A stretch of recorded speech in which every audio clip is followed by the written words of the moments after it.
Welcome back, everyone. Tonight we're going to be tackling the big questions. How does the Sermon on the Mount work in today's worldview? And before we get going, I don't know what's going on with Tony. I just talked to him about an hour ago, and he was all excited about this show being it's his idea. And I haven't heard from him since, and he's not answering the phone. So we're just starting without him, and hopefully he's going to show up here since this was his idea. I hope everyone can hear me okay. Um, if you guys can, if there's anyone in the chat, please let me know if you can hear me. Um, I guess we'll assume everything's okay. And we'll go from there. Um, so for nearly 2,000 years, Christians have looked to Jesus' sermon as a foundation of what it means to follow him. Um, Hold on a second. Hello? I said I was going to for us to get together at 8:45.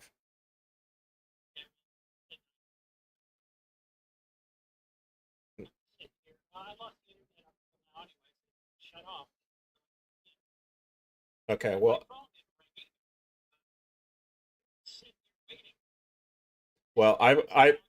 I've already started, so all right. Um, he says I mistakenly gave him the wrong time. We go on at the same time every day. Um, anyways, at the same time, Stoic philosophy has shaped Western thought with its focus on reason, virtue, and self mastery. So tonight we're putting the two systems side by side. We were going to do others, but we just felt it was too big. Um, we'll look at the sermon in a concise summary, then outline the Stoic virtues, and then compare them point by point.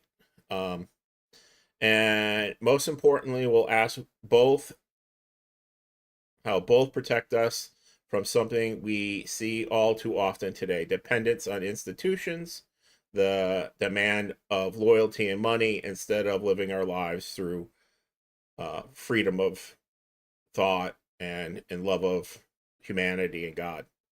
So I guess let's begin. Uh, let's give me a guys. Give me a second while we see if Tony can actually. Can you hear me?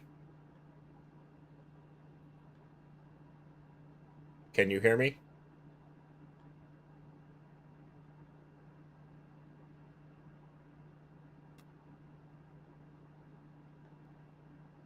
What is it doing?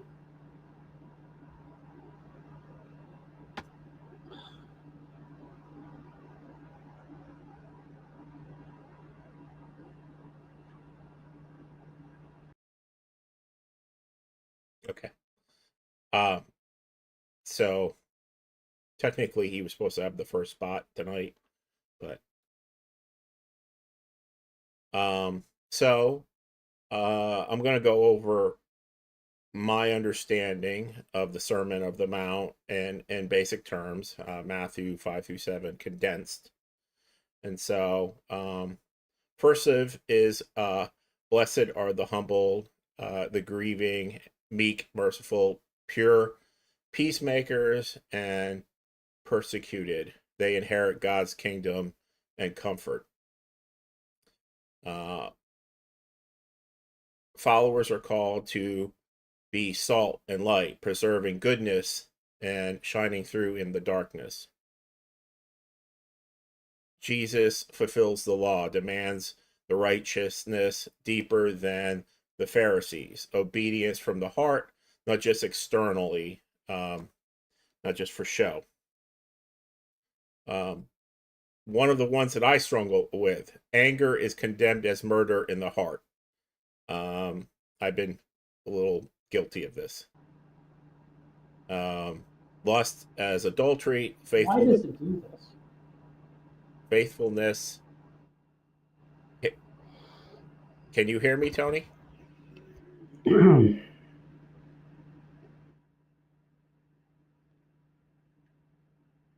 It's not letting me sign in.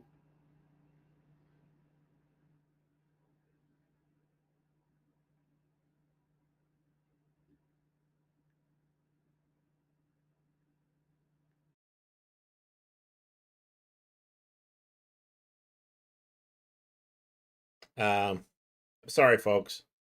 Hello.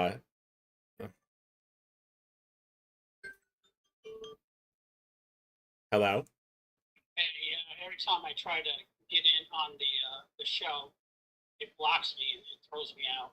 So You're using the standard link. I can Yeah. see you. I can see you. but I can't see or hear you. It's what happens is I put it on mine. I turn on mine, then I turn on the group link, and what it does is says leaving this one. So it's trying to open up a different. It's not connecting to you, the group one.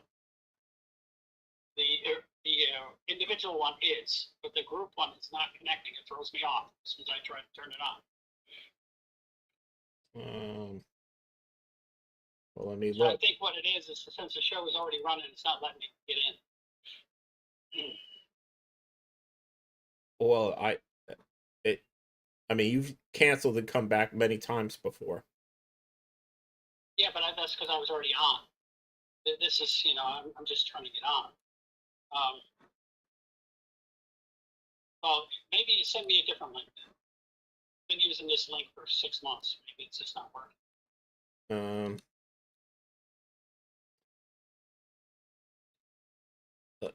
Let me try to send you the. Are you sure you're using the correct link? I'm using the one I use every time. I have it bookmarked. Okay, when I go in there, click on the group one, I can turn on the group one by itself, and it comes on. But then I'll show you. Maybe this. You're not running a bunch of other stuff, are you? No.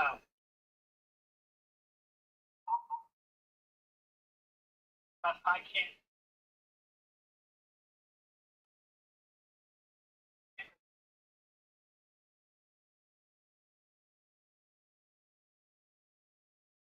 Because I can't do.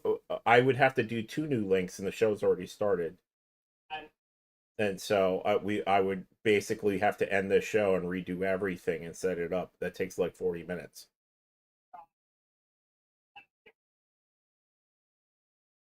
Because we would be starting, I would have to re-enter the links into OBS, and I can see you right now. I can see you now or hear you. But I see you. Hold on 1 second. Put you on speakerphone. Do you see my image now, then? Yeah, I see you, and I can hear you. I just can't hear you. Oh, okay. I think I know what that might be. Okay, hold on. Because I don't need to see you. As long as you can hear me and I can hear you, we're fine.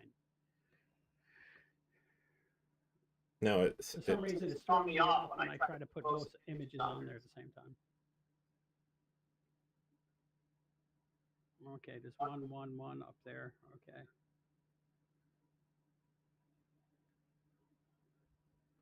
Okay. I will try to. I'll pause it and then restart it, and then you try to get back in. Okay. All right. Just causing some sort of. Just getting.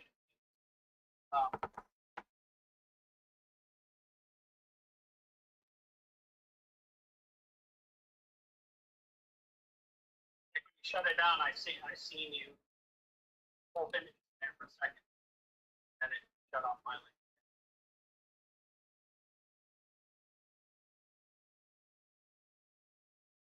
Okay, I restarted it. Yeah. Let me see if I get my. Well, you might be hearing me through your phone. Not here.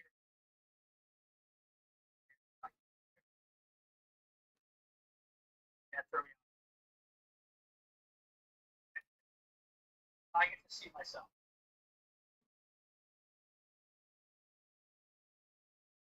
This is ridiculous. Okay.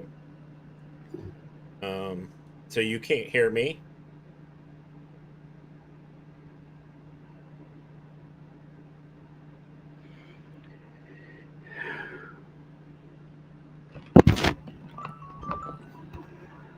Hello? Yeah, I don't know what's going on. It's pretty weird. I mean, I haven't changed the settings. Like I said, it either picks one or the other. Either I can just see myself, or I can see both of us, and then my image is in there. So it's selecting one only for some reason. Are you using you're not using the laptop webcam, you're using the Yes, I'm using the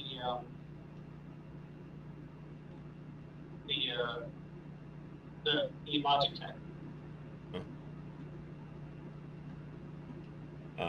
And whenever I turn it on, I make sure that I'm using them because it's better.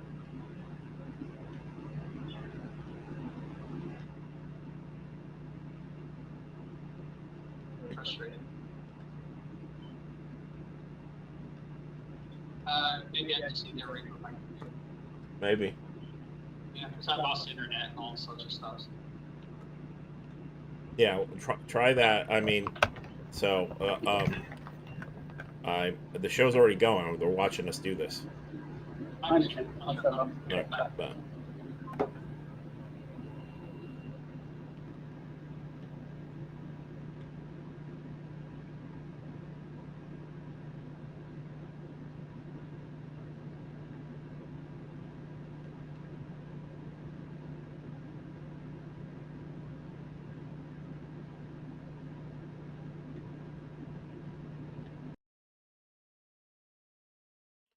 okay. I'm very sorry for all that.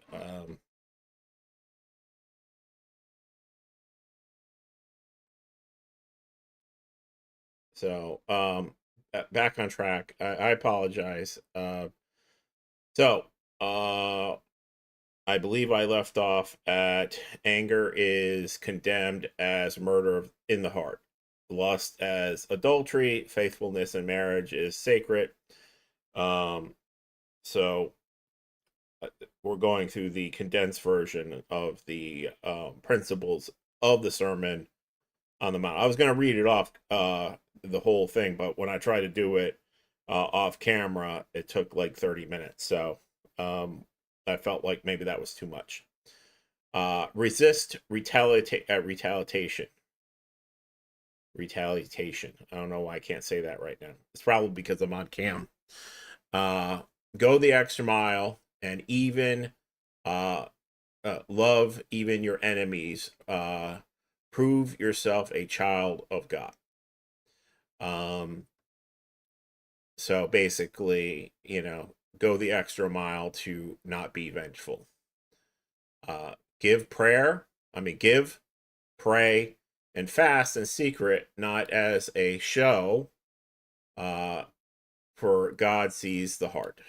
So my interpretation of this is that there are many people who go about virtue signaling. We see that a lot in today's society.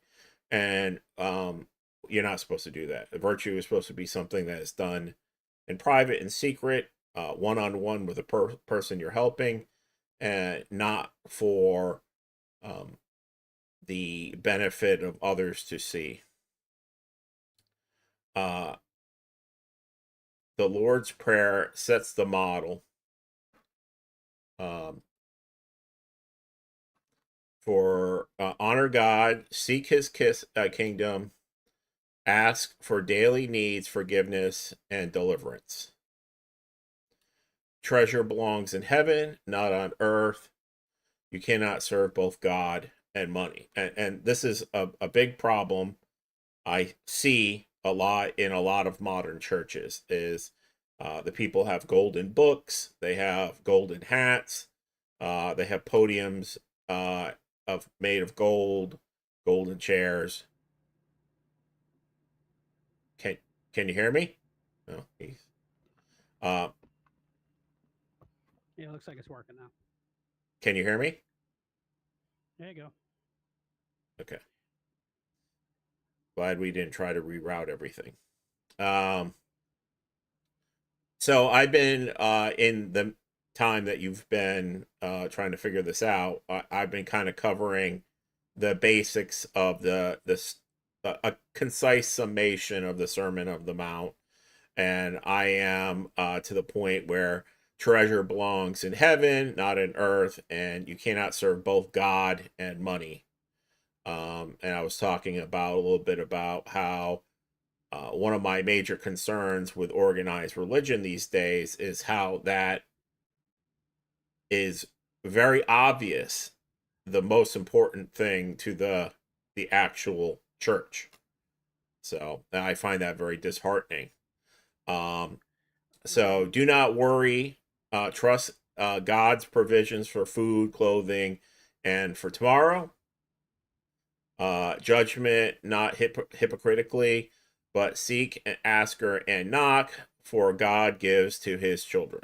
And I interpret that as look to yourself first to fix yourself, and don't worry about what flaws others have, because you got plenty of work to do on yourself. The golden rule, basically treat others as you wish to be treated. Enter by the narrow gate between the false prophets. Test people by their test people by their fruits. If I can only read what I write, be great. Not all who say Lord will enter, only those who do the Father's will. I guess that's the wide gate. Build life on these teachings like a house on a rock, not sand. Only then will it stand. And so, I've kind of covered my summation. Do you have anything you would like to add? We're basically talking about the actual sermon itself so far. That's what I've gotten. Okay, sure. I'd like to talk about it. Well, we can start with the blessed are the poor in spirit, for theirs is the kingdom of heaven. When I've studied the orthodoxy of it from the ancient church, their feeling is that poor in spirit means empty of ego. And when you're empty of ego, that allows the Holy Spirit to enter you. And because blessed in Greek means, they give that term to mean gods. Because they used to call all their gods blessed Zeus. So blessed was always reserved for God. So what this is saying is, if you follow these things, you'll be one with God. And I have to ask, your Sure. audio is loud enough, but there is a lot of cutting out in it, like somebody else is on the internet with you. It might be just noise reduction. Let me turn something off here. Okay. How about now? Is that all right? It's still very computery. I'm checking my. It sounds like you're Mr. Roboto. Okay. Well, I'll go and check the settings real quick, and then we'll get back to what I was just talking about.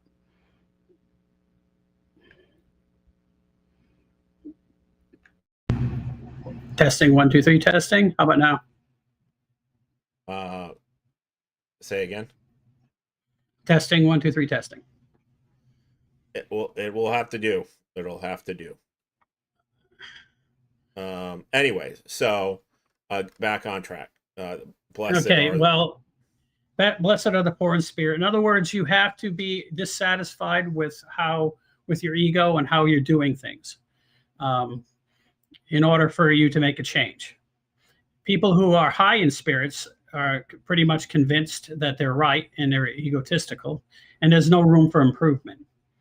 And once, according to Christianity, you let the Holy Spirit enter you, you will mourn, for you'll be able to see. That is really loud, Mike. You are? Your typing is exceeding. It's louder than my speaking. Blessed. And so it's when you leave room for the Holy Spirit to enter you, then you'll realize how sinful you are and how many mistakes you're making, and you'll mourn. I turned it down. And, okay. And so when you mourn for your sins, you realize just how flawed you are, how many mistakes you make. Then you become comforted by the Holy Spirit because you have realized how flawed you are. And then the next step, because this is supposed to be done in order for you to get more and more closer to God, is the blessed are the meek. And the meek are anyone who has the power of the Holy Spirit in them, or powerful, say you have a sword and you're a warrior, and you have the discernment not to use it for no reason. You use it for only when it's necessary. And that's what meek people are. They shall inherit the earth. Not the weak, the meek. And once you become meek and you learn to control yourself with power, and then you thirst for righteousness. Anytime it says hunger or thirst, hunger usually reflects the Old Testament and the people of the first covenant, and thirst is for the New Testament. So you hunger and thirst for righteousness, which is the true way of God. In other words, the way that things that are true and things that are false. You no longer want the false. You want true only, and you wish to be filled by truth. And once you learn the truth, then you become merciful. So blessed are the merciful, for they will be shown mercy. And there's many parables in the New Testament saying that if you do not show mercy to others, you'll get no mercy. So the first thing you have to learn how to do is forgive other people, because you know better than they are, no matter what you think. If you actually looked at your sins compared to them, it would be very similar. So you have to learn to be merciful. And the pure at heart means that you want to do nothing but good. You don't plot other people's, you don't plot to shoot somebody because they disagree with you. That would be, well, in other words, see, right there's a little bit of I hear you, but Timothy, what's his face, and me have completely different scales of sin. That's why you can't use your scale for sin. You have to use what a tried and true throughout history scale of sin is. And in Christianity, that scale of sin is anything that is where you're doing harm to others and yourself is considered sinful. Even if you're a heroin addict, that is considered sinful because you're harming yourself. You're just not just harming others. If you're thinking about committing a crime, that's a sin. Even if you're too cowardly to do it. If you're thinking about cheating on your wife, then you're too cowardly to do it, then you're still sinful because your heart isn't clean. So you want to control your thoughts, just like your pragmatism that you're talking about, and what it was the Roman Marcus Aurelius. Theory. Yeah, Marcus Aurelius. The Stoics. You have to be stoic. You have to learn to control your emotions and control your mind. And of course, Christians believe that they can pray to God to get assistance so that they can control their mind. Because without the assistance of true divine truth and spirit, you have no power to overcome Satan. You should, but you still have to continuously try. That's your job, is to try hard, according to Christianity. And so that's the blessed as pure heart. Of course, once you become pure heart, you should be a peacemaker because you're benevolent and you're merciful and you're meek. So then you become a peacemaker and you'll be called the children of God. And blessed are those who are persecuted for the truth. We see it all the time. How many people have been killed through history?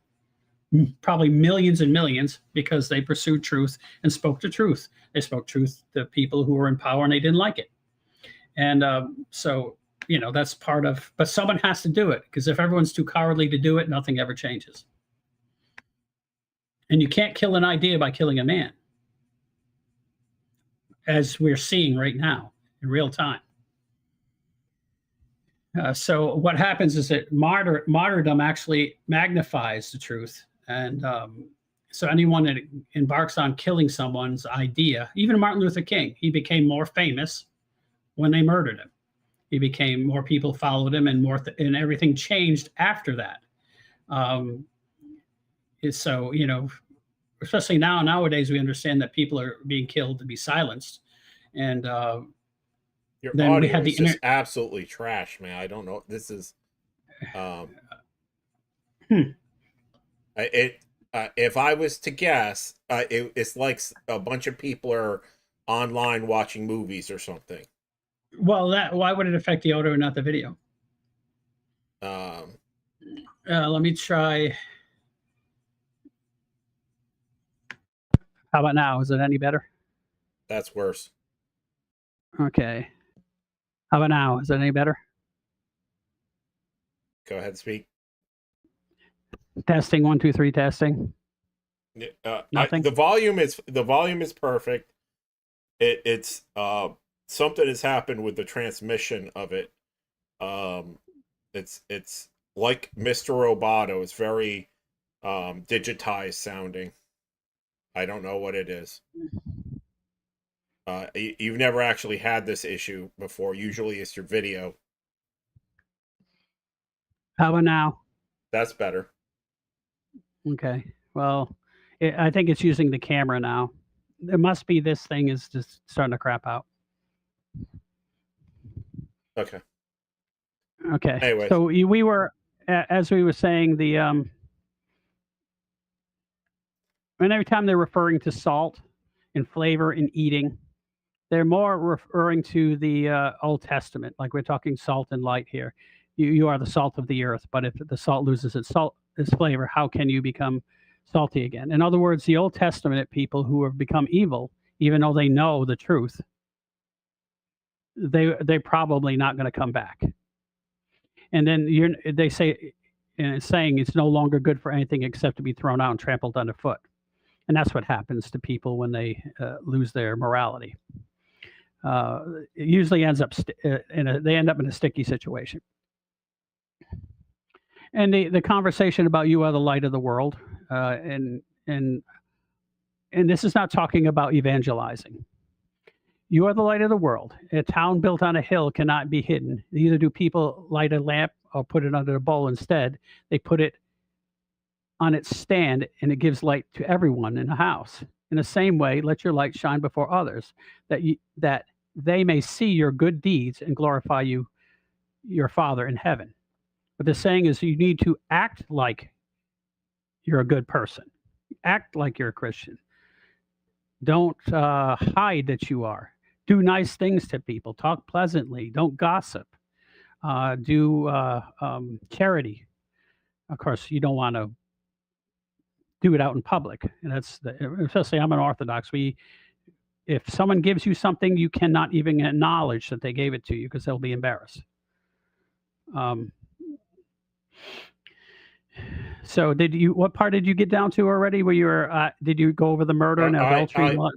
I went through all of them, and I thought that I would get through the condensed version, and then we would circle back to how then we talk a little bit about Stoicism, and then we would compare and contrast the two in more detail. But we can continue. And this is, I can't speak. Go ahead. Yeah, for example, with murder, if you're thinking about murdering someone, it's just as bad as murdering. It's just basically the difference is that you're not, brave enough to do it. That doesn't make you a good person. That makes you an evil person, but a coward.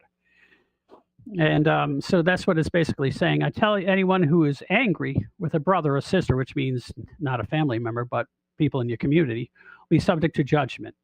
Again, in other words, if you're mad with someone, you're having problems with them, you go and work it out immediately. You don't wait. You don't wait for it to fester. You don't talk bad about them, stab in the back. You take care of it right away.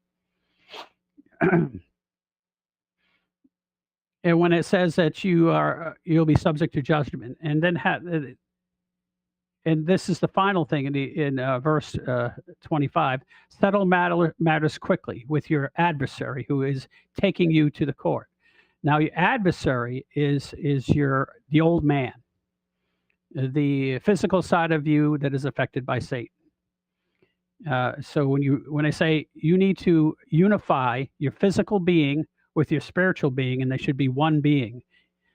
You shouldn't be you're pursuing, say, Christianity or some other religious way of doing things, but on Friday nights you go out and chase prostitutes. I mean, that's just not the way you're supposed to do it. You're supposed to have them line up together, because if you do not have them line up together before, according to Christianity, which I believe, before you die, then you're lost. So you have to work, and it's called having your spirit and your body, because the soul is just an intermediary.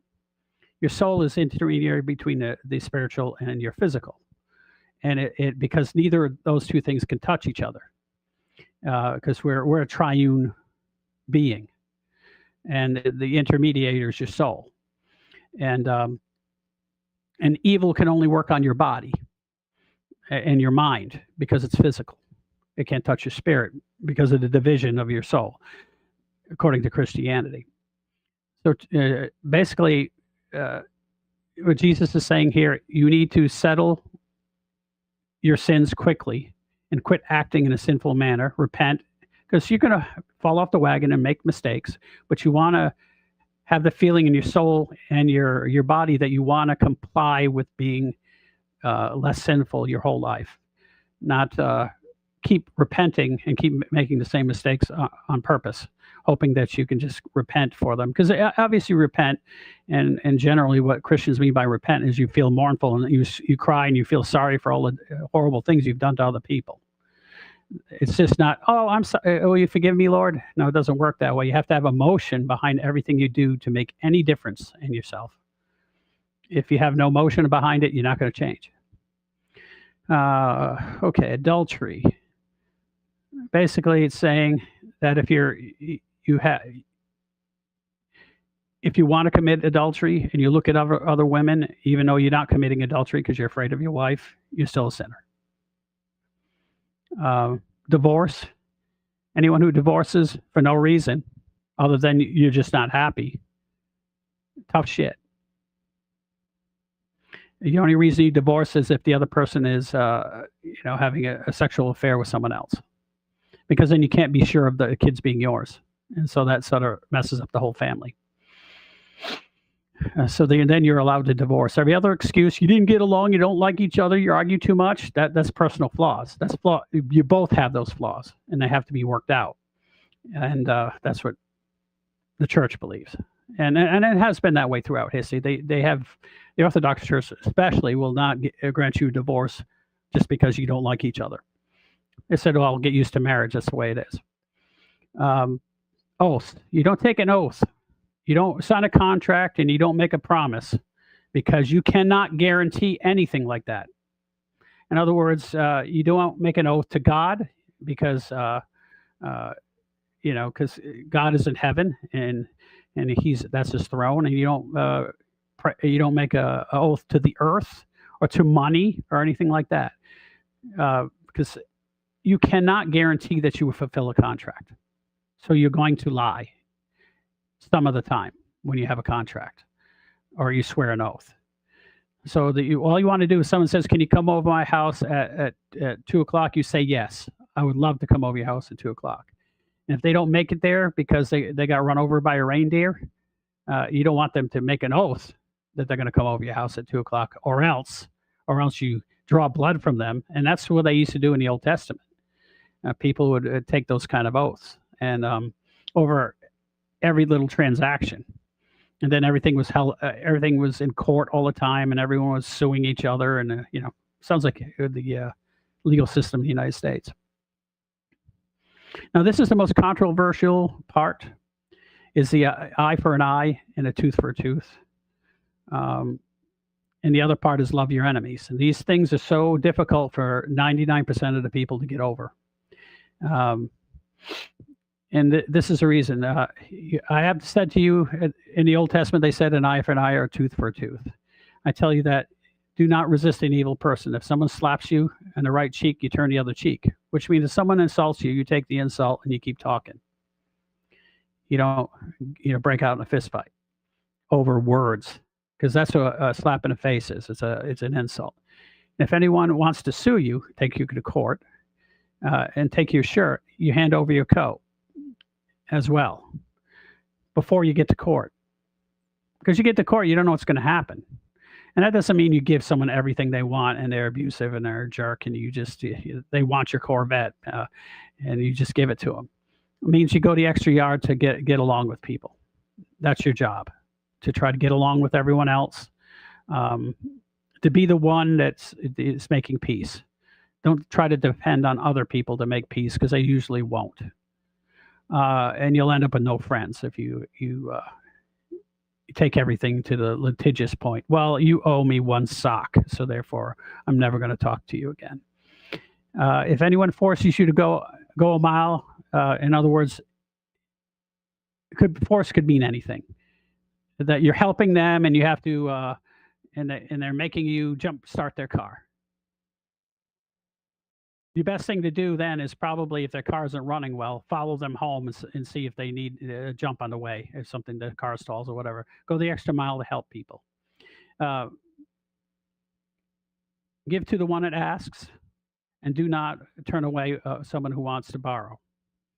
Well, obviously, if you don't have anything to give them, you can't give them anything. But if you do, you have excess, that's what it's for. Now, love your enemies. Anyone can love their neighbor. Anyone can love someone that loves them. But to love your enemies and pray for them is truly divine. And the reason Jesus gives it here is that anybody can love the people who love them. He says even tax collectors do that, like the lowest forms of life. And the other thing is that the reason you want to love your enemies is because Jesus basically says the sun comes up for even the evil. It rains on the clouds rain on them, whether they're evil or good. You should do the same as the Lord. If you want to be a perfect person like the Father, then you have to treat everyone equally. And giving to the needy. When you give to the needy, don't make a big deal about it or make a show. Otherwise, Jesus says you're getting your reward by having people come up to you and tell you how wonderful you are. In prayer, the same thing. You don't pray out in public and have everyone admire how wonderful your prayer is. What a good person you are. Look at you pray out in public. Because then that's ego. Anything that strokes your ego and makes you feel wonderful, that you're smarter than everyone and better, you shouldn't do it. Because you're not. Because I'll ask anyone out there, can you learn anything if you're super egomaniacal? No. You know why you can't learn anything? Because you already know everything and you're perfect. So the only way to learn is to assume that you don't know anything and keep learning. And that's one of the basic lessons for everyday life. And when they test people, when they give them a psychological test, that's really loud, Mike. Typing? Yes, it's like so loud. It's louder than you're speaking. Well, I'm not speaking. Well, it's closer to the mic, but I have to type. Okay. Well, I don't know. Maybe you can just turn your volume down temporarily when you're typing. This is the. So basically, you shouldn't be looking for fame and things like that. And when you're fasting, you don't make faces, or when you do anything strenuous, you don't tell everyone how hurt you are, how difficult everything was. You just do it and smile. Don't take credit where you don't need to. And what you were talking about, and you were covering it briefly, is not to worry. Worrying doesn't do a thing. It never does anything. And to worrying about 3 or 4 days from now, 6 months from now, planning is different than worrying. Worrying is a waste of time, because you can worry and worry and worry, and you're not going to get, a quarter of an inch taller. Nothing's going to change. And you should, according to Jesus, you should work on what you have to do that day, and that's trouble enough. Everything else is. I'm not talking about planning. I'm talking about worrying. You might want to, worry and carry out something and at the same day because you're under pressure. But to worry about something 3 days from now and worry about the past, especially the past, is an absolute complete waste of time. And you waste all your resources worrying. And don't worry about what you're wearing because that's not important. In other words, you have nice clothes, you put them on, but you don't go around asking everyone, how do I look? I mean, no one really cares. And don't judge others unless you want that same standard for you. And most people can't stand up to their own standards. They talk about other people and they're hypocrites and they do the same thing. So it's not saying don't ever judge people. If you do judge, be prepared to be judged exactly like they're being judged. That's what it says. Do not judge, or you too will be judged. It doesn't say, it's basically saying that you're going to be compared to what you are. And then that comes into having your friend has a speck in his eye and you have a gigantic log in yours and you're complaining about his speck. And I say the majority of people are hypocrites in that way. I know I have been. And anyone who says they aren't, they're liars. This is the best thing. And I had to learn this because I used to argue with people that you're just wasting your time. And the recent gentleman who, Charlie Kirk, he spent a lot of times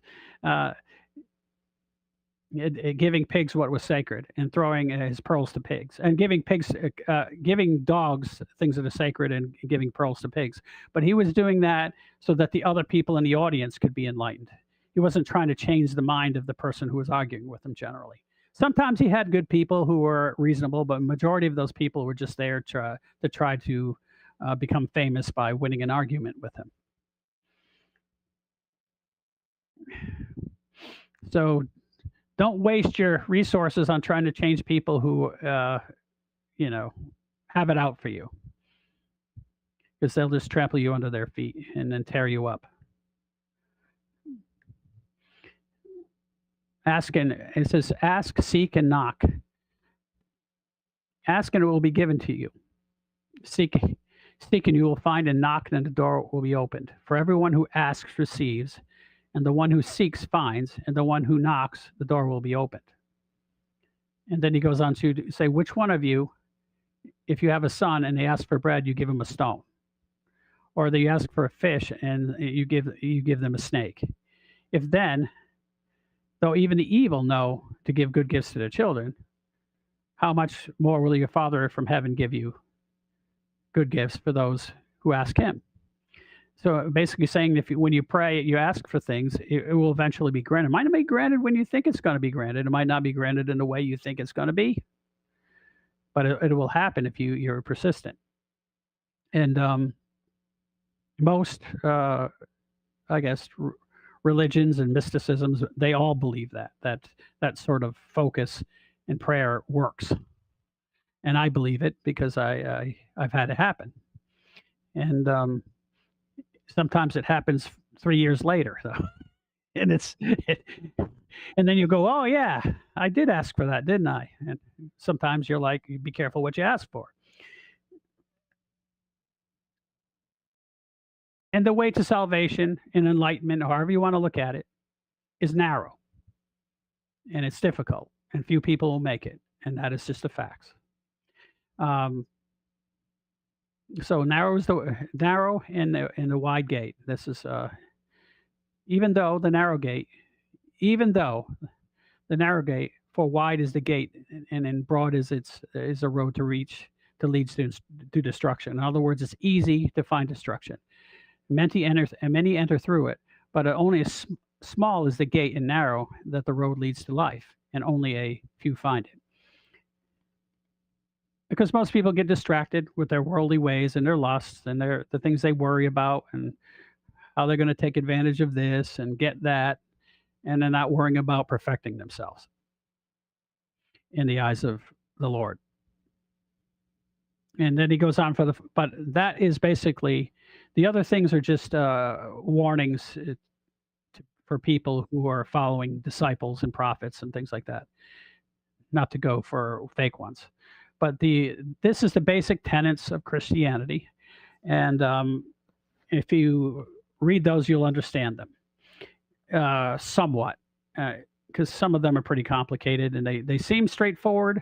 But even as the blessed are the poor in spirit, for theirs is the kingdom of heaven, that is very hard to understand. And if you don't understand the context of the Old Testament, what poor in spirit meant, which means someone is dissatisfied with their own ego and what they're doing, it's not you feel sad for how the world is. You're sad because you're an idiot. That's poor in spirit. And then if you make room, and then the Holy Spirit enters you, and then you feel comforted, and it goes on from there. So that's basically those are the tenets of Christianity. There's other things, but that's the majority of them. If you read that, you understand Christianity somewhat, and I believe it's very well. It's probably it's different in a couple of ways, in that it focuses on killing your ego and worrying about others first more than probably any other philosophy.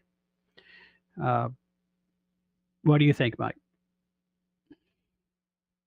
I haven't been able to hear a word you're saying. I talked to Mark, and he says that there's no distortion, so from what they can hear on YouTube. But I'm struggling to understand. I just didn't want to interrupt you and keep telling you that the audio was bad. That's what I was typing back and forth about. Okay, so you can't hear me at all, pretty much. I can hear you like 50% of the time, like, but it's been very difficult to follow your. But Yeah, this thing's been running pretty crappy from the beginning. I don't know what's going on. it has not been. I mean,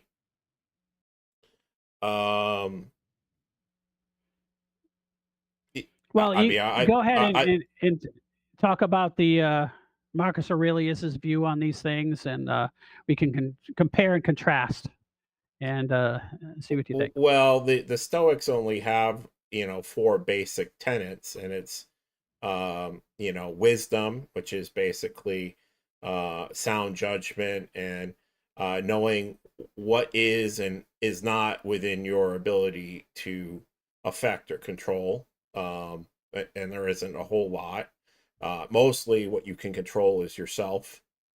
And, many of the things that you're saying about Jesus' sermon is basically various ways of saying that. Is if you're constantly thinking about doing stuff in whether it's an interplay in your mind, thinking about the future and the past, all these things are various versions of essentially not being able to control either your physical or your mental state. And so your wisdom is, having sound judgment, pursuing sound judgment, and being able to know what's in and out of your control. And various other religions talk about, karma and dharma are the same thing. They're essentially, people like to think that karma is just the world paying back people's displeasure with other people, but that's not really how it works. The second principle is justice, which is basically fairness, duty, and the right treatment of others. Again, that very much aligns with the golden rule of the Bible. And fairness is, again, understanding,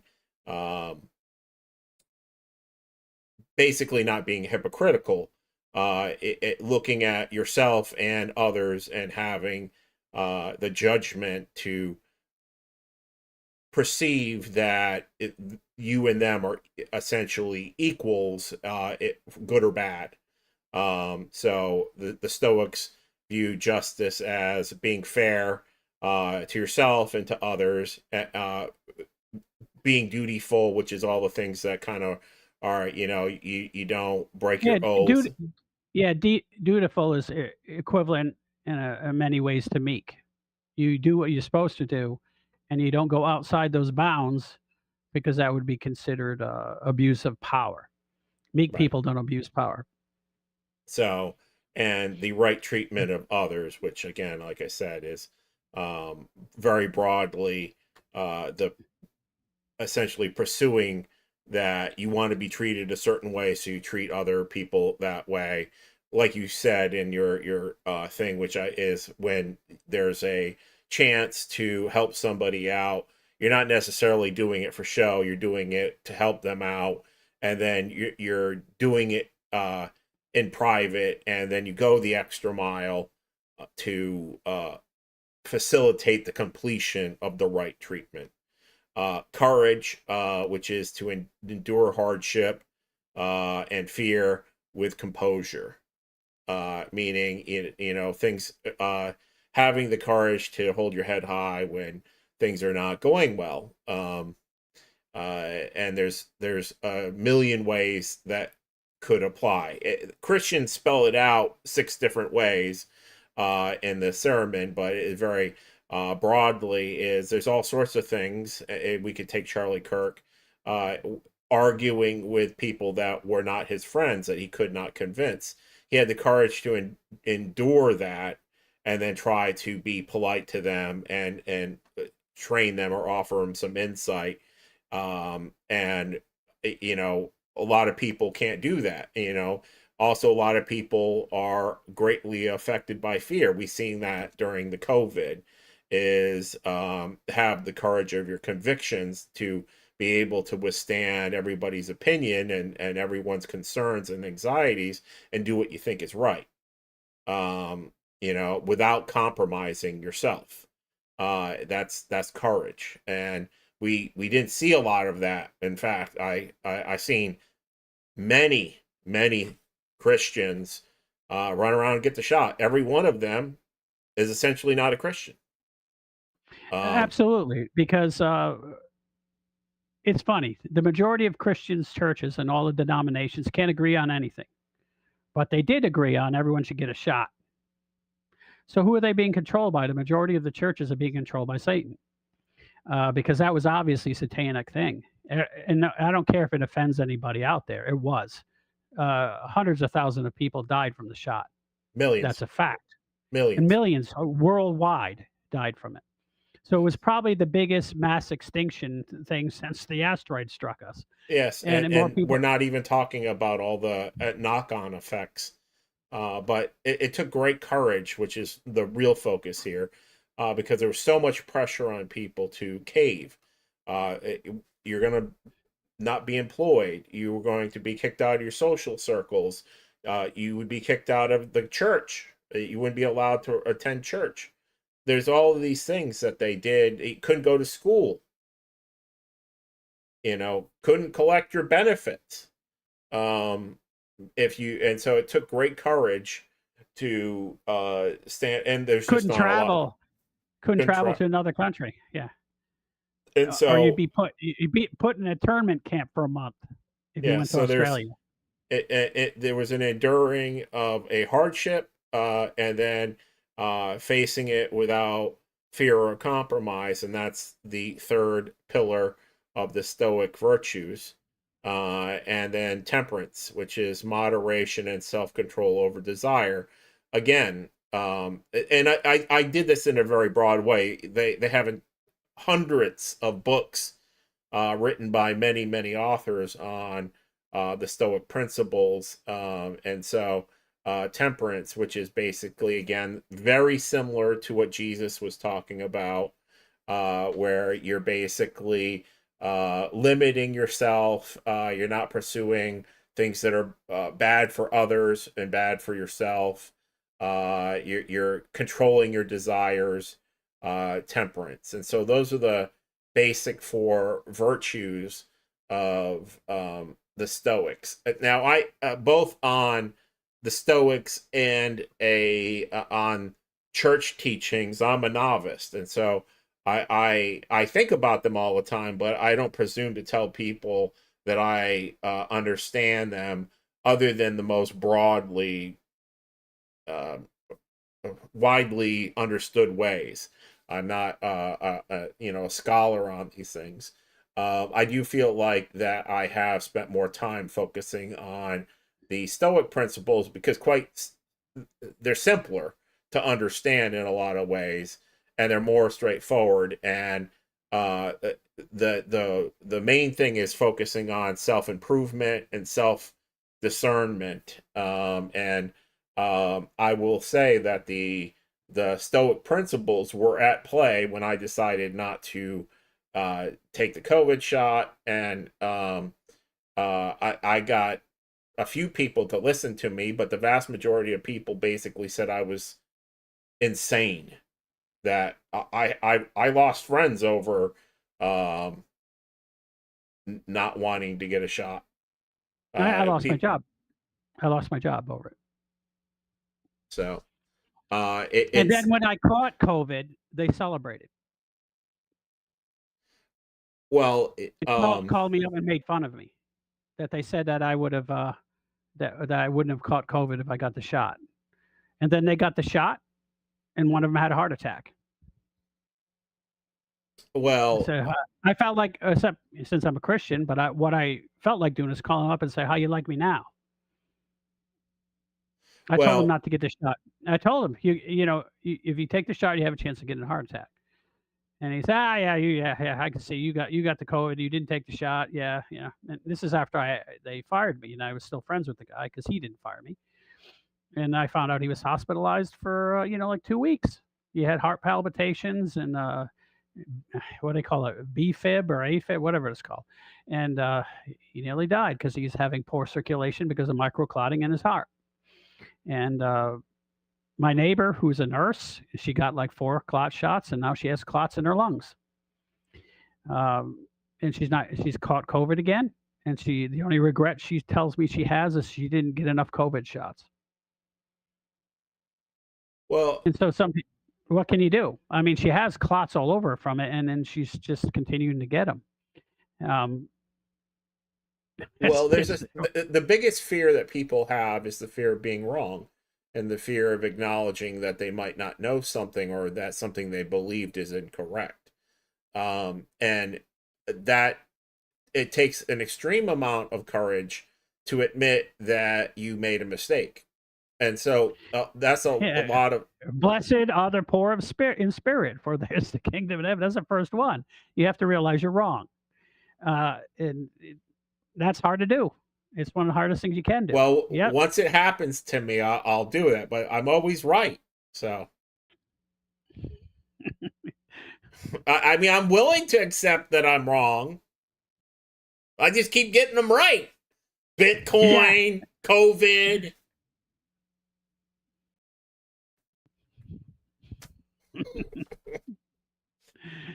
I'm Living a waiting. life of illusion. It's not illusion. Well, I don't do a lot, so I don't do a lot, so I don't make a lot of mistakes. I'm not gambling very much. I realize that life is hard, and so I just uh, there are things that I would call mistakes, but I didn't make them on me. I made them for somebody else. So, but I mean, joking aside, I don't get a lot of things wrong. I don't know why. I've managed to get a lot of things right. I'm very cautious in my decision making, though. I don't recklessly decide things. Uh, I mean, obviously, you get certain little minor things wrong, but I don't make uh big decisions haphazardly. And I've been blessed not to make a lot of mistakes because of that.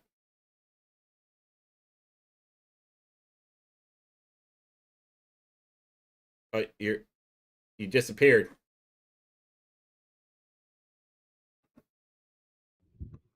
I'm You back. Jesus, what is going on? I've decided I have made a mistake. Using OBS or OBSB, whatever it's called. It OBS. could be. I was going to say something else, Of course. but so I mean the point though is, and I did look into other religions, and I found that there's all sorts of window dressing on them, including Christianity, that I'm not actually sure weren't added later. I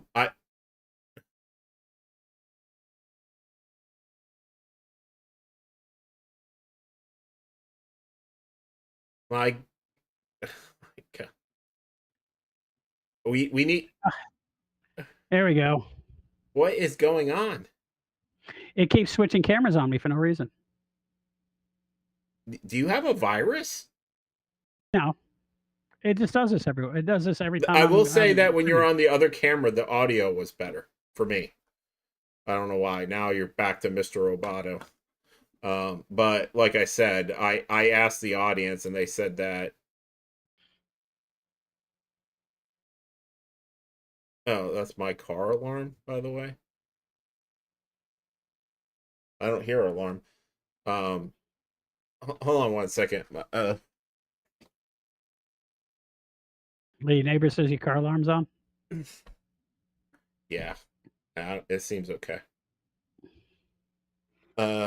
Anyways, so yeah, I was looking at some of the other what I would consider.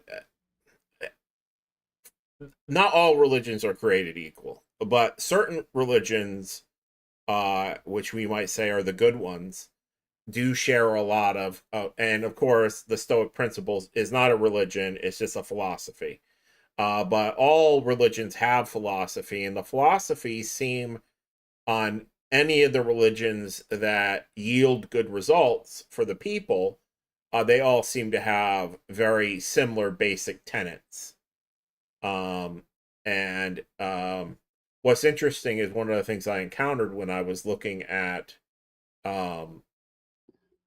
Buddhism is they were talking about how in their mind that Buddha and essentially Christ are essentially twin expressions, independent expressions of what they would either call the Buddha force or the Christ force, where it's more of a thing that keeps happening all over the world in various forms, to express these basic ideas. And of course, there was some other interesting things that I ran across is that, there's a period of time where Jesus disappears for like 25 years out of the thing. And he traveled supposedly to Egypt and all through the Middle East and all the way over to China. And that there's records. And there's records of him going over there, and he told them they're a bunch of phonies, and they were hypocrites. I heard I've seen these from the Buddhist temples. They brought them out, and they said that the people in there, some of them realized that he was a very holy person. Other ones got angry because he told them that they needed to treat others better than themselves and get out and help and get out of the temple, that they're being hypocrites. Now, that's just one case. There's a couple other cases where he went into, this is purported, I'm not saying it's true, that he went into some of the places in India, and he got some places he got that same treatment. They're going to kill him, and he left because a lot of the religions, as we know, the people who get in charge become holier than thou, and they live lavishly. and that may be true, but there was also lots of stuff saying that they exchanged ideas and they learned from each other. So that's what I read. And well, I think he's God, and I don't think you really need to learn from them. But that's just me. So, That because I he was in man form. he is man and God. Right, but he was in man form, so he didn't have all the knowledge in the world. He was just more knowledgeable than us. Otherwise, he wouldn't And be complaining on the cross when he was dying and he wasn't asking why. complaining. He was Uh, quoting Psalms. okay, That's a psalm. He and the Jewish rabbis who were there watching him. They said, "What he's complaining about God for him to help." He goes, "No." Even in the end, he was just quoting scripture. He was because that was what David wrote, and he just repeated it. Um, but he was still just he was God in man form, and he had his own flaws and all of that stuff. no, That's he didn't have any part. flaws. What flaws? Uh, Is there an example of him having flaws? he was a man.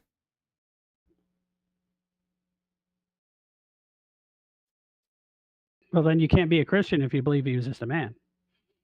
Oh, he was God in man form. He took on all the aspects of a human being. And that he didn't let any of the worldly ways affect him. He Well, asked them, he asked the rabbis to find one occasion where he committed any sin, and they couldn't find any. The only thing they complained about was that he was healing people on the Sabbath. And by the way, in the Old Testament, they have night and day, night and day, night and day up to the sixth day and the seventh day, which is the Sabbath, doesn't have any night and day, which means it's continuing. There is no seventh day Sabbath. That is what the when the Jews are worshiping the seventh day of the Sabbath, it's not. It's still going. There's no end to it. You can't count it as the seventh day because it hasn't stopped. There's been no night and day on the seventh day. It's still existing. So to worship the Sabbath means you worship every day. Honor the Sabbath means it's not honor a specific time period. And they got all litigious and lawyerly and worried about the letter of the law and forgot about the spirit of the law. What is the law saying? Why was it written? Not and instead they went and well, it didn't say you can't mislabel people as human and then mistreat them. So that's what we're going to do. And you know, they got it wrong. That's why they were that's why they were punished. If you believe Christianity and you believe the Old Testament.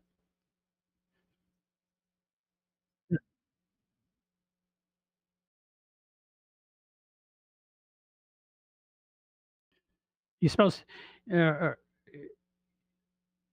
they said he blasphemed by claiming he was God, and they said that he healed people on the Sabbath, so therefore he was evil, and he was using Satan's power to heal people. Have you ever heard of Satan healing anyone?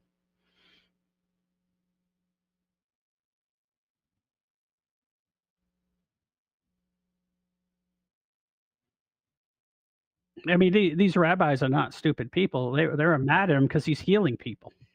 It's just it's just crazy. oh, I'm sorry. I turned off my mic because I was typing. I can hear you. Oh, they don't not hearing it online or something. I don't know because it's very odd because people are reporting that you sound fine. I can barely understand you, and you can hear me when my mic is off. That just seems very odd. The whole program is running weird today, and it's happened to us before. Uh, like when we went back and looked at the when we're talking back and forth, the sound levels are proper, and then we go back and look at the video, and your sound levels are low. Why is that happening? It doesn't make any sense. You think that what I hear in my ear would be what is being recorded because it's going through the same system to get to me as the recording, but somehow that isn't true.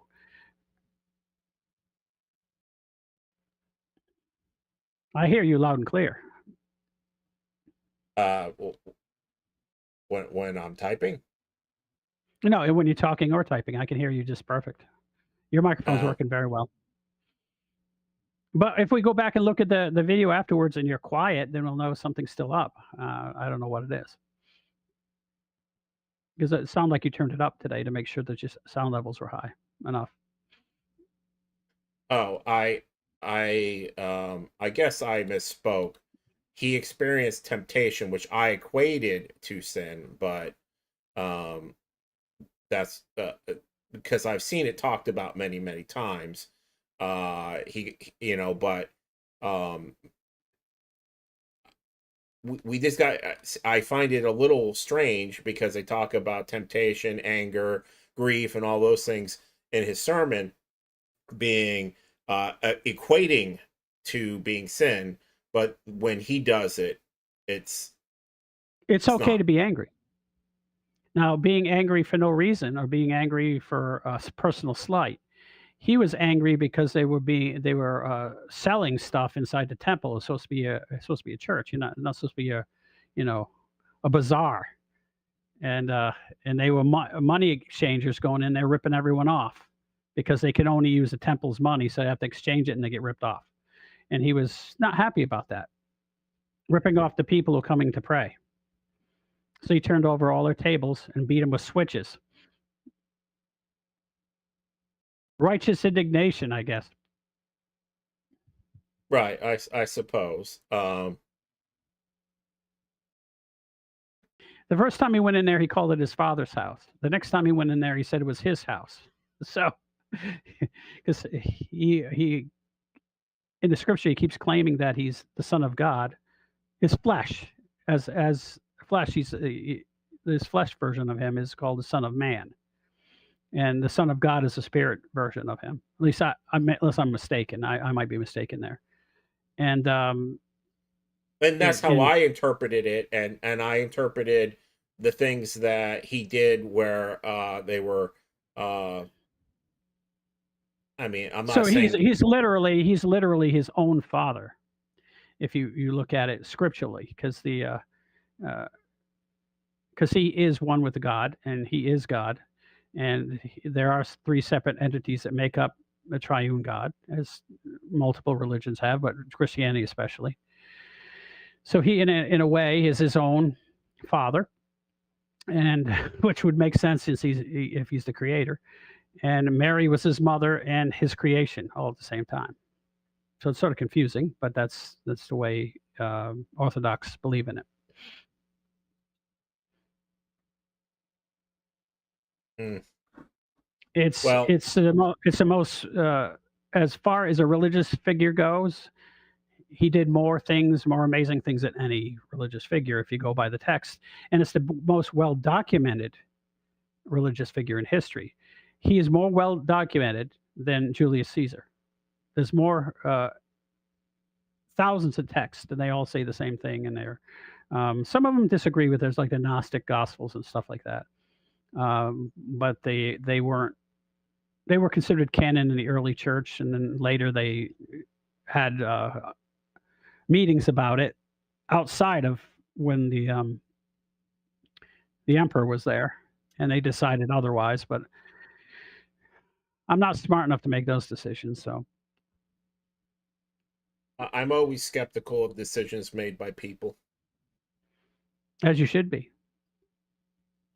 Um, But when you get a group of people together, I've repeatedly heard that everybody who was writing the New Testament was intimately knowledgeable about the Book of Enoch, and that they all refer to it both, and it's been kicked out because they don't like its it's not that message. they don't like it; it's that they want the message to be clean, and all those superfluous details. Did it help people become saved and become better people? The information, it was interesting information, but it doesn't help Christianity. Uh, I don't know. I don't know. I We know usually more detail. We know more detail about the Nephilim. Is that super important yes, for our yes. salvation? I think it would be, And they since didn't. they They seem just to didn't be want. controlling the earth. I mean, And they that's a didn't want us to focus on the Nephilim for some reason. Um, And they actually listed all the names of them. And the angels, the watchers that came down, I guess this is the second falling of angels. This wasn't the first. This is the second time they fell to make the Nephilim. There wasn't the same original fallen angels. These were the watchers who were supposedly watching over us to protect us. And they fell in love with women. And I can understand why. I fell in love with women too. It's one of those things, you know. They are pretty after all. But it seems, I mean, they are supposed to be angels. And they had free will. And like we discussed earlier, if he loves things, he gave them free will, which means they made the decision to go against their creator and their boss. They probably didn't suspect that they would be, you know, punished for forever, like they were. Because remember, the demons we have now and the fallen angels from the past, way past, back when Satan supposedly fell, they're still around. But those people were locked up. Those angels. Um, that doesn't mean that the angels, the fallen angels that we have around still won't make more Nephilim, since they know it's possible. They will. They might make them so they're not so obvious and so big, because nowadays we can just, you know, one little shot, we can get rid of them. And the old days, stoning them to death was sort of hard. What David did is actually freaking amazing. I mean, after I'm not sure that was a Nephilim, Goliath. We've had many 10-foot tall people, and they were just men. Maybe they were mini Nephilim, you know. Maybe they were just Nephilim light. Maybe they were getting a little smarter about making them slightly smaller so that they didn't stick out so much. Well, I don't know. I'm not an expert on these things, but either am I. I'm just trying to make a good show. I've heard that in that regard that there's it wasn't just they were bigger, that they were better. They were better than us in every way. Stronger, smarter, tougher. And how did the Israelites wipe them out?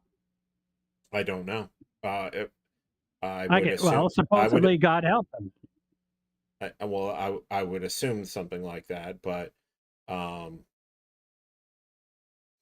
it could be that I mean, because to me, when I look at those time periods, and this is off the philosophical aspects of the it seems like there was something else at play. I don't feel like when I look at the technology, the buildings, and to me, when I look at a building, it's an expression of the technology that made it. When you look at the pyramids, and I assume I'm only seeing a small portion of what actually was the architecture. I assume a lot of it's rotted away. It's gone away because it was so long ago. But it was much superior to what we do now. And we've looked at that stuff. It's not just bigger. It's better done. And it speaks to me that there's been a fall of a dark age of man that we're either recovering from, or I'm not even sure we're not descending into. That could imply that the people had different things to fight back with, because they either recovered them from them, or they were actually better people, and so they had better stuff. I don't know. The mythos in the Bible, which, you know, I'm a Christian. I believe is that the Holy Spirit gave them power to defeat them, which means they were, you know, given like super warrior, you know, supercharged power. They were faster and stronger than they normally were when they fought them. When they went to Canaan, for example, or they just had better tech. The king was 14 feet tall. They found his bed. It was 14 feet. That's a big dude. I mean, and it was made out of solid iron. And where are you referring And to? we didn't have iron back then. So, that goes to show you they had That technology. I don't believe that. I believe we lost the secret to that stuff, No, I'm and we've saying purportedly, according to what academics say today, they didn't have iron, but they said that his bed was made out of iron because that's the only thing that could hold him up. Anyway, how heavy is someone who's 12 feet tall? They got to be at least 1,200 pounds, right? Well, the guy that the largest man we have on record was 8'11", and he was 550 pounds. But it seems to go up. I think if you It goes up add it, exponentially. Yeah, as you get taller, you also get wider, so that your weight goes up. It's not linear. yeah. So if you're 4 feet tall, you're usually twice as heavy. We say his weighs as much as a grizzly bear. Let's say. Well, you think about it, that's how big a big grizzly bear is 12 feet tall. So, and they're a little more heavier around the middle than we are as humans. They, from what I heard, the purported ones in Afghanistan they had proportions like human. They just were bigger humans with 6 fingers and double rows of teeth. And their skulls are different, but they're Mhm. they're much heavier built than us. But I don't know, um, all, but to refocus it back onto what we're talking about is because we should save talking about Nephilim. We should just do another show on that since it was our best one. But the idea is that religion and various other religions seem to share a lot of the same things. I could have put together a list, and I should have. I just didn't think we would have time to compare Christianity's basic tenets to any number of other religions that are not Christian based. But like I said, the Stoic virtues by the various greats basically say the same thing, and they're anywhere from 400 or 500 years before Christ to 100 years before Christ. They're very similar, and what they were preaching, which is basically discipline of yourself. Know yourself, discipline yourself, worry about yourself and what you're doing and not what others are doing. Live in the moment, not don't be worrying about 6 years from now. Be fair, be just, do your duty. These are basically the basic tenets. And the only thing I would say is really different between Christianity and um, the Stoic things, from what I can see, is, and I actually think that they're compatible together, is that one is relying on your own internal discernment, and the other one is relying solely on God's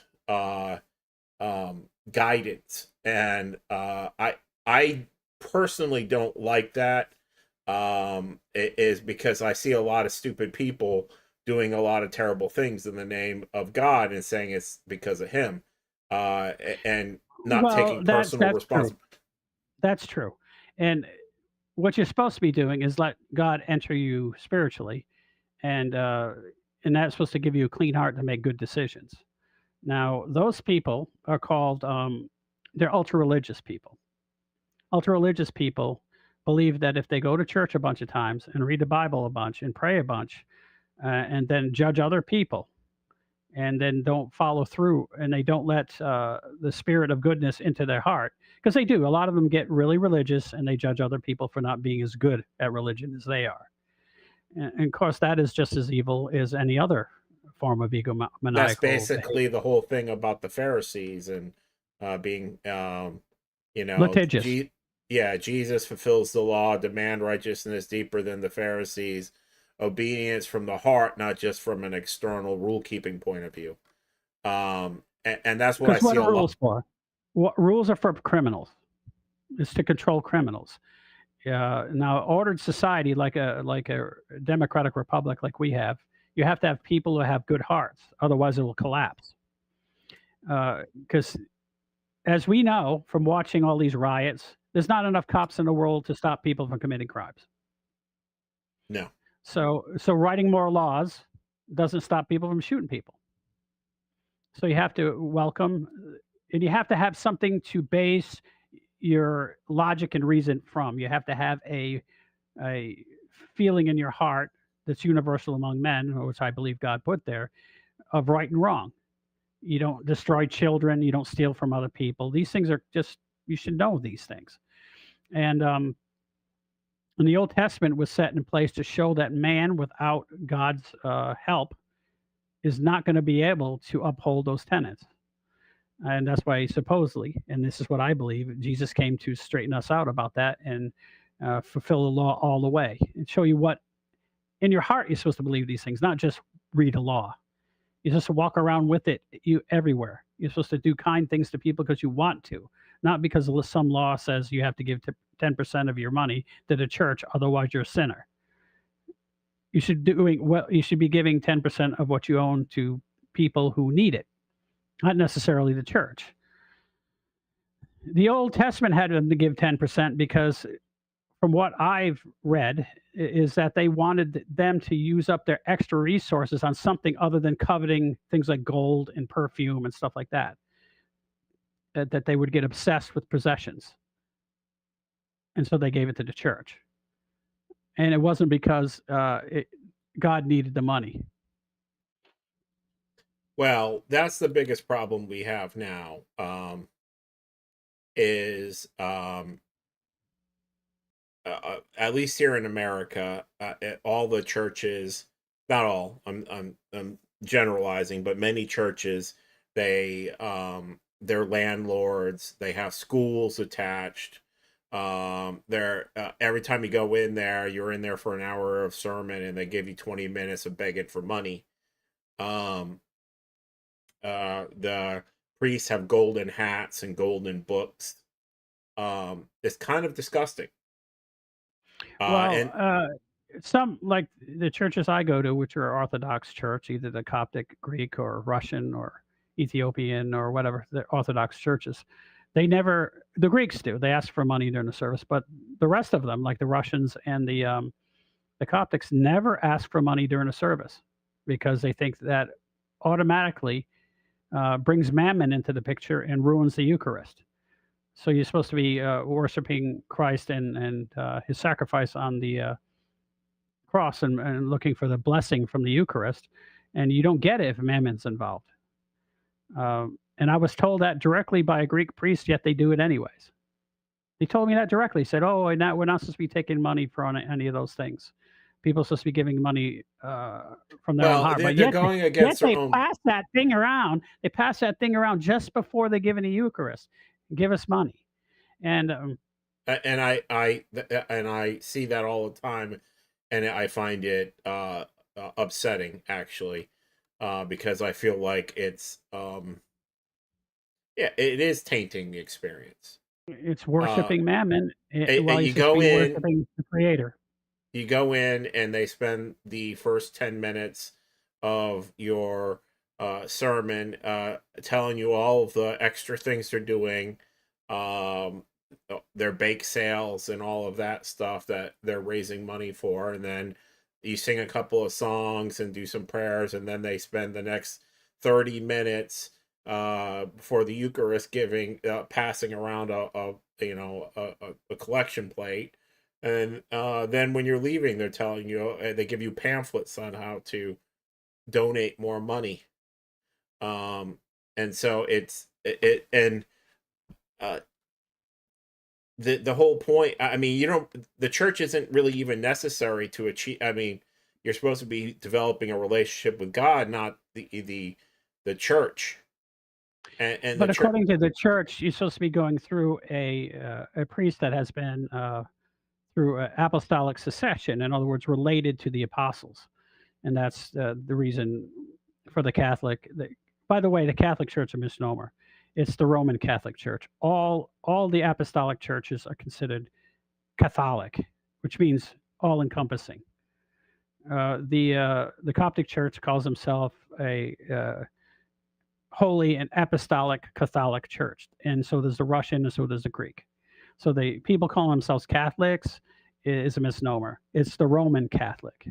Right, and I Yeah, think you most have to put people. Roman in it, and the Greeks and all those anyone where they had the government involved in their church for a long time, like Italy and Greece, tend to they tend to want a little more money. I don't know why. It's And because I they love the became Greeks. I love the governments. Greeks, and I became an Orthodox at a Greek church, and I love the Greeks, and I just always was turned off by the money thing. And You know, it really I goes when I down went to to the the fruits of their Russian labor. Orthodox, yeah, Russians Orthodox don't do that. The Coptics don't do that. I went to a Antiochian Orthodox church. They didn't do that. So it's like the ones who were their churches were controlled by the government for a while. They tend to be that way because they're always trying to raise money. And I'm not saying they don't do good things. They do, but there shouldn't be a focus of their sermons and their They focus. do a lot And less good if than you go to they do a an lot less good. evangelical church, it's worse. You go to evangelical church, and the first thing you do, you come in the door, and they go, "Oh, by the way, we're selling something up the front. $5, and you get a ticket for the raffle, and we take that money and spend it on something." And then another 5 minutes later, they have another raffle or another thing you I got to pay for. is the yeah, the evangelical. I can't say it for some reason. Evangelical. Evangelical churches, is that Baptist? Baptists are even can be evangelical. Yeah, they tend to be. Um, The there's Baptist there's church around here, it actually has never asked me, because I go to both a Catholic then it's a church. good church. Then it's a good church. Well, it's actually I don't know where they're making their fucking money, but they're rich. I don't know. They are making a ton of money. I think they're drug running, but they never ask anyone for any money. I mean, they have They might a. have got a big. They might have got a big endowment. Like some of these large Baptist churches have, a billionaire that paid for a what do you call a hospital for them. And we have I two don't. Baptist hospitals in town here that the Bear family bought. I don't know what it is, but they put on they their website asks for money. If you go to their website, Oh yeah, all those churches that I've been to ask for money over there. They not just don't want to do it but during their service. when I've gone to their actual um service, they never ask for anything, and they give a bunch of free shit away to everybody. Like they give you cookies and milk and coffee, and they have like Well, weekly, that doesn't really come out of the church's pocket. That's the parishioners come in, and they buy the stuff and bring it in. Every church should do that. I don't know. I've never been to a Catholic church that did that, but Catholic Church doesn't offer any food. all the Orthodox churches I've ever been to, there's always food. I've never. Always. And to be blunt, I've never experienced any giving from any church they've never given me anything. When I've asked for help, they don't help. So I have not experienced any positive charity in any way. I hear Well, I that they can't say offer. that. They've had I hear I've been they helped. offer it, but I've never. I guess I don't look needy. But that's been my experience. I've I done hope. charity. Well, you weren't going there and then arguing them about scripture and then telling them they're full of baloney, are you? I'm not saying I have never done that. Well, that they won't help you then. They're But, the problem with them. They should, but they're human and they do dumb things sometimes. So now, but well, the Orthodox Church, if they have, unless they're like the only people that I know don't won't give you anything is a nunnery or a what do you call it, a monk place, a monastery. they don't have any money, so they can't give you any. But regular Orthodox church, if you're there for a while and you've been, a regular patron, I guess, or parishioner, and you're in dire need of something, like you're living out of your car, they'll help you. I've never experienced any of that. I've gone to You have three to be, different. you have to go there, you have to go there consistently and show that you care I about have them. been going. I have been going to two different churches now for 5 years. And was in. I was. Are you going on Sunday? I go on Saturday mostly. Have you converted to Christianity? Can you take the Eucharist? I can't hear you. Can you take the Eucharist? Have you converted to Christianity? I mean, in Uh, other words, have you gone and gone through your classes so that you can take the Eucharist? no, So you have never been a catechumen. A catechumen means you're belonging to the church. You no. have to commit. I You commit I to just attend classes. sermons. I just Yeah. attend the sermon. Well, then you're just a visitor. If you want to belong to the church, you have to actually attend the classes, and then they anoint you. And if in your case, you'd have to be baptized because you've never been baptized in an apostolic church. I've been baptized in one church. I was baptized. But it has to be an apostolic church. This is the Catholics, the Orthodox, even the Church of England is considered apostolic because they have ties back to the apostles. Apostolic means there's a line from the apostles to them, and everyone who has been trained can go back to an apostle and then to Jesus. So that's why a lot of Baptist churches don't do Eucharist because they can't, because they don't have any priests. Mm. They can't do that. The only, and the Bible says they can't. If they did that, it's almost like you have to be a priest to take confession. You have to be a priest to do Eucharist, and you should be a priest to do weddings. Those are all things that God ordains. And like an Orthodox wedding, you don't take vows. They just tell you that you're married and that God accepts your marriage, and you're not taking vows to anything because it's considered a gift from the Maker that you get married because you become one flesh, and that's why you're not supposed to get divorced just because you're one person. I don't like myself anymore. That's basically what you're saying, Yeah, Orthodoxy is rough. It's not an easy religion to follow, and they have a lot of rules, more so than I'm even not looking to join the Orthodoxy. No, I don't see any benefit to that. But maybe I'm wrong. I besides, there's none really around here. There are. There might not be any in Ellington or Palmetto, but or Bradenton. But I know I went to one up in St. Pete and stuff. But that might be too far for you to travel. It's sort of, but a Catholic church is good enough. It's an apostolic church. You just have to go through, become a catechumen, and be received into the church. I haven't. You're afraid you're afraid you're gonna burst into flame or something if you do that, or what? No, I don't. I haven't. No. It's not bursting into flames. It's. I'm not convinced they're completely right. It's. I haven't seen enough to make me believe that. I see them continuously sinning and doing things that I don't agree with. Like, as an example, the church that I'm at now is always talking shit about Trump and making political speeches. They're always veiled, but it's pretty clear what every church I've ever been to has done that. It's done something like no that. Orthodox church I've ever been that's done that. No, they don't do that. Not that they specific thing. Yeah, they might say something, for example, that you're not supposed to do this, and if that particular candidate or politician is doing that, they won't mention that politician. They say that you shouldn't do that. The issue is that, as you know, when you go to Catholic Church, a large percentage of their priests and monks and stuff have adopted communism, And I can't understand. That's like being a Mason and being a Catholic. You can't. Those things, they're mutually exclusive. You can't be a communist, which is an atheist, and simultaneously be a Christian. You have a problem.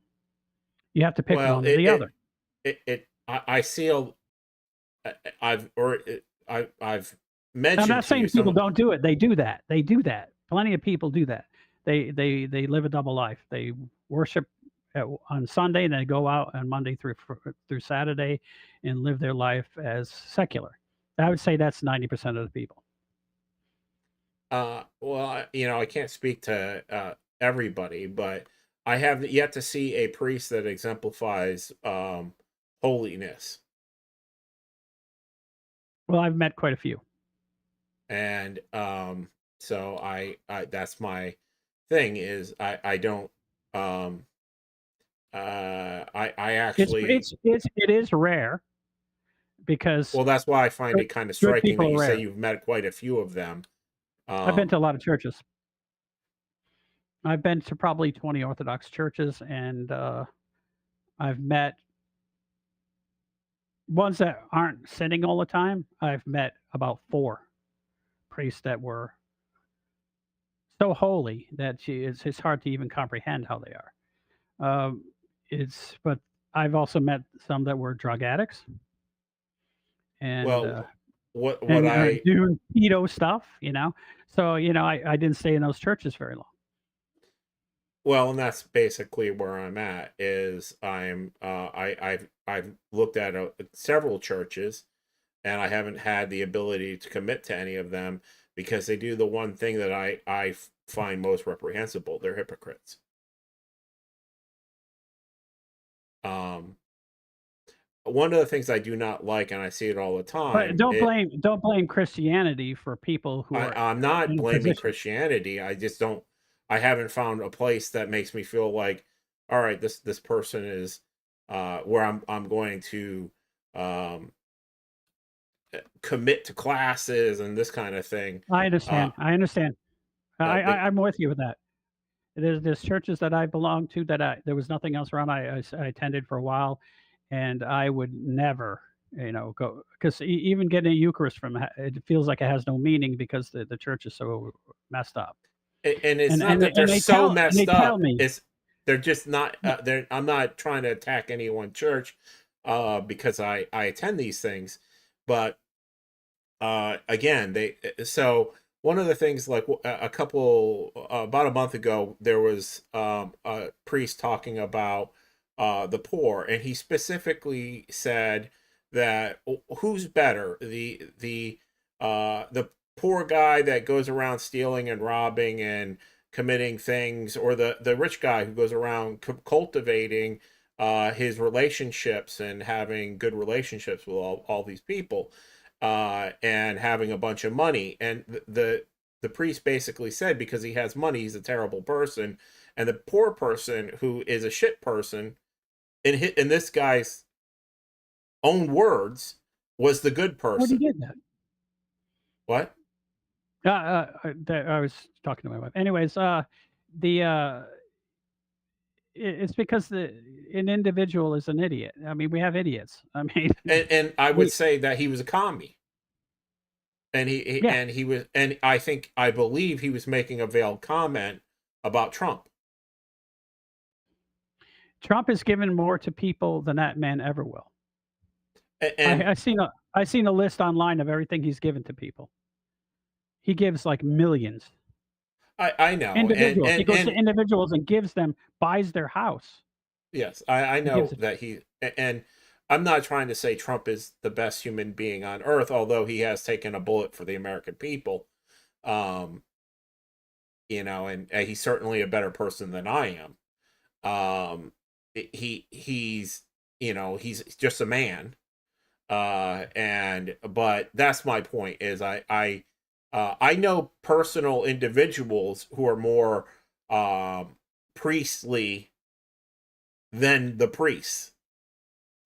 I won't say that. I have never met someone. Some of these people I've met are so holy that it's. I can't even describe how they are. I well I and maybe when I come up to visit you, you can bring me to meet one of these people. because that is really what's holding me up.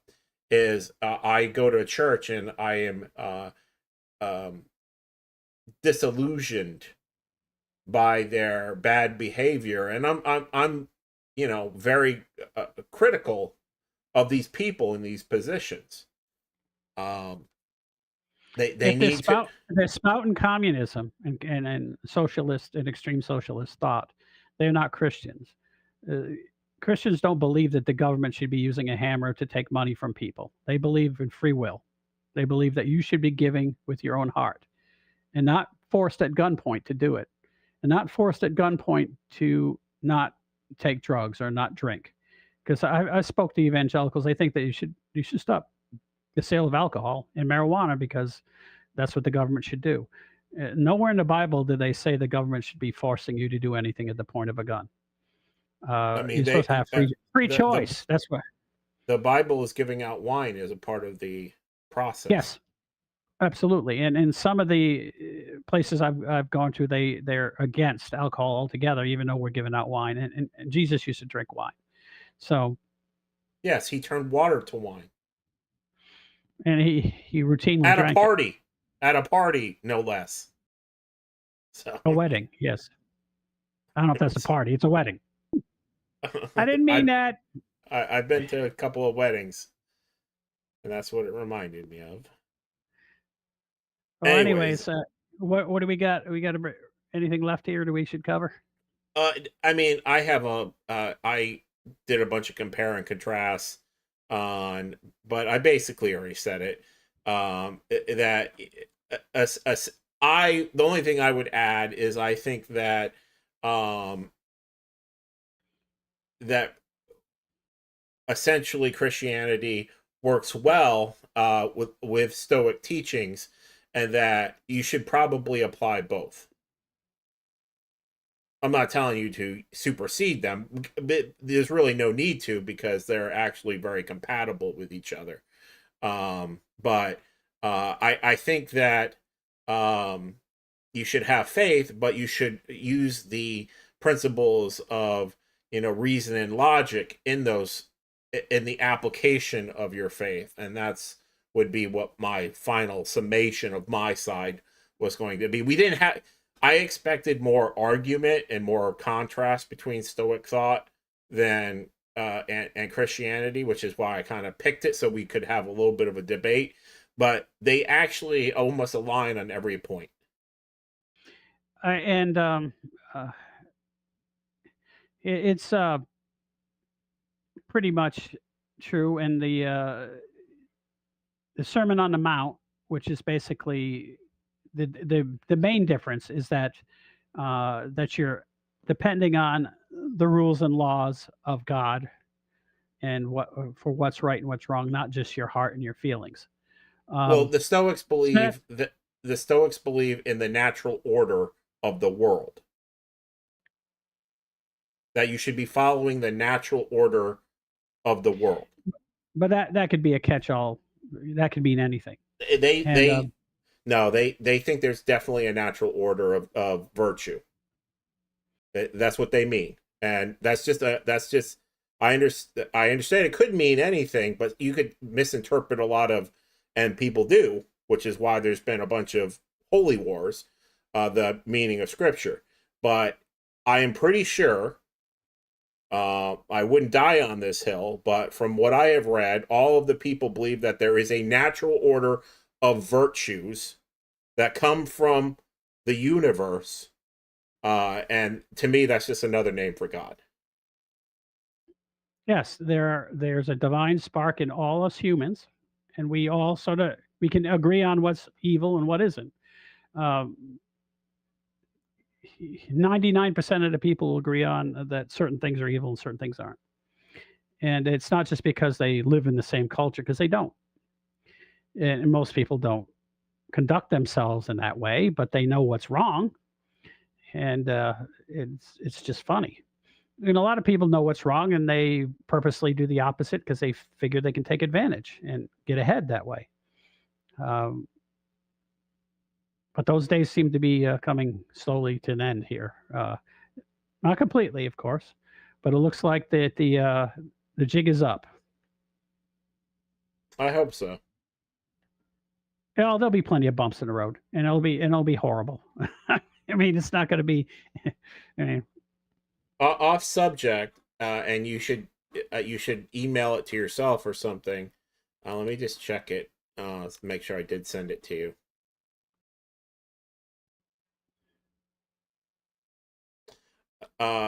Right above the thing from our video tonight on your phone is a it's I found it on X, and I found it extremely interesting. It was called the Promethean Action Group. It's a woman.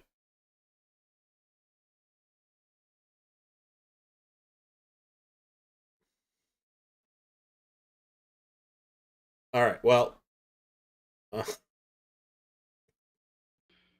you found it on X. Go ahead. I was just going to end the show, but you need to look at it. It's a video talking about what happened today in England. A woman.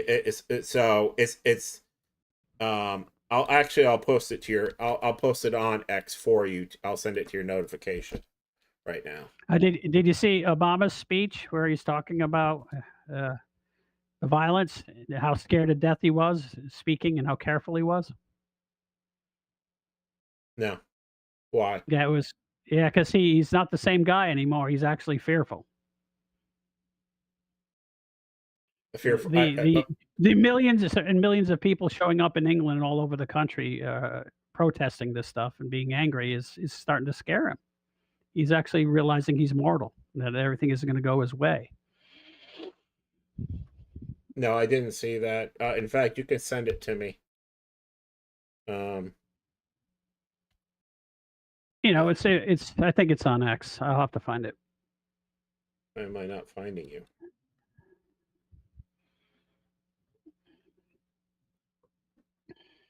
Okay, there you are. So I'm sending it to your notifications. It's okay. basically saying, in a nutshell, where are you at now? You disappeared.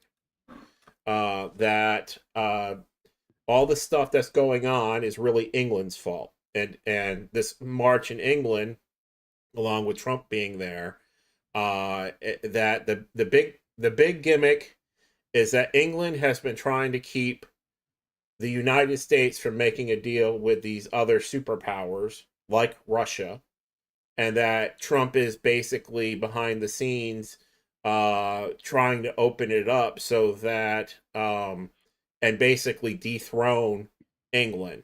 And so she gives a very detailed explanation. It's about a 15-minute video, and it was so compelling that I actually subbed her account today.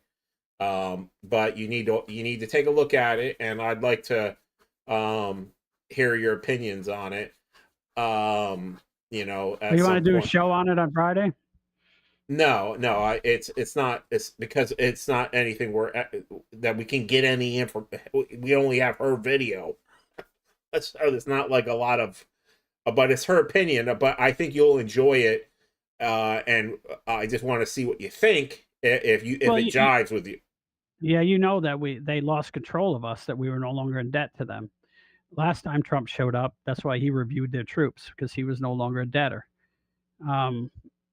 So and basically how they treated him this time, it just seemed odd. I watched a little bit of how England treated him, and I would say they literally gave him the royal treatment.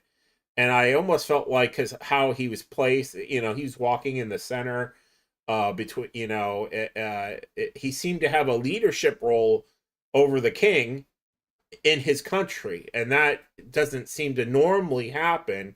Even when it happened last time too. It happened with the Queen. Well, last time he visited the Queen, he did the same thing. And both Charles and the Queen followed him, because we're considered a sovereign now. We're not in debt anymore, so they have to honor us according to their mores, their moral beliefs. Well, and he is the most powerful man in the world now. So Yes, And he's not a debtor. Before, he was the most powerful man in the world, but the queen owned him. Now, we're not owned by them. well, and Satan took her back. So, Well, he's no better. Charles is not much better. So, oh no, he's probably. there's a thing. Alex Jones was the first person that posted it. But if you take his King Charles' most recent painting of himself for his inauguration, and you take it and you put it corner to corner and flip it upside down, it's a painting of a Luciferian devil if you put them together. It looks very unbelievably similar to Vlad the Impaler, right? I don't know. He looks like a pussy to me. I see that foppish looking twat and I think faggot. I don't think he's a very tough man. I'd take my odds against him at 50. So wrestle him any day. We see what happens. Well, he could probably, legitimately beat the crap out of you with his soft, uncalloused hands. He could. And so but I imagine that, if I got shot in the head, that I wouldn't pop up. And so when I look at how my leader leads, he seems more like Leonidas to me than yes. He's bonkers. He's scared of nothing, which is absolutely crazy. He doesn't. He is. He's like a honey badger. He just doesn't give two shits. Or he's that committed to. I think he might have some fears. His fears are probably his family getting hurt, not him. Right. He doesn't really fear himself. But I feel like he's so committed to this thing that he's doing, for whatever reason. He feels it's his mission, and he's literally willing to die on that hill. And I don't think the rest of them are. You'll find out that a majority of the people who have been in power for extended periods of time they're vaginally well endowed. Let's put it that way. Right. They've been pussified, and I don't think they can. If you just look at the Democrats, the men they have, what are they? They're and they. Yeah, 90% of the women. Yeah, the 90% of the women can beat them up. And the toughest one they got has brain damage from a stroke. Yes, and he makes the most sense. And that just shows you where they're at. Yes. The smartest man in the Democratic Party is a man who just had a brain injury. And I'd rather listen to him any day than the other potato heads they have spouting nonsense, absolute garbage that comes out of their mouth. And that's really where our country is falling apart. Is we don't have good Christians leading us, and we don't have people of faith or commitment to anything. They're not committed to anything except for themselves. The movie that I could watch a million times, and even though I don't really love the ending, I love it for all the other parts, is Gladiator. And it's because it embodies what I would want to be as a person, to be so committed to my goals that I didn't give a shit what happened. And that's what I would want in my leader. Like, I would follow. Oh, I think why does that happen? Thank you. Anyways, I'm gonna have to check out my car. It's going off again. Okay. But, well, good night, everyone. Have a good night, everyone. This was a great show. I loved it. Yeah. Thank you for showing up eventually, Tony. And I'll have to call you. I don't know what I want to do for our next show. Okay. I do feel like that looking at the stuff, that anything that has to do with the mythology of the alien seems to do very good. I don't know why, but we'll have to talk about it. Can I give you a call tomorrow? I mean, will your phone work? Yeah. Well, don't give me a call until after like 4 o'clock because I have a bunch of meetings and I have job interviews. So, yeah, just call me after 4. Your time. Okay. Yeah, it would be 5 year time. Yeah. All right. I'll talk to you then. All right. Have a good Good night. night, everybody.